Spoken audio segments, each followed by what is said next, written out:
falls mag-video. Nung mga bata kami, lagi kami dito nagpipiknik, kumukuha ng suso, ng mga bundok or tolya. Sa awa ng Diyos, wala pa naman nalulunod dito na bata, matanda, or kahit na anong tao dito. Kahit na isa. Wala pa naman nababalitaan dito na kahit na ano. Yan po ang aming pinupuntahan tuwing kami ay matapos ang closing exercise namin nung primary pa kami dito.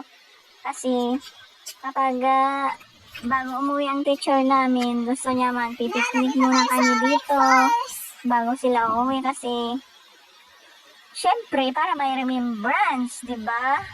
Memories. Pero hindi na masyadong maganda ngayon. Mas maganda noong mga bata kami kasi wala nang falls mag-video. Nung mga bata kami, lagi kami dito nagpipiknik.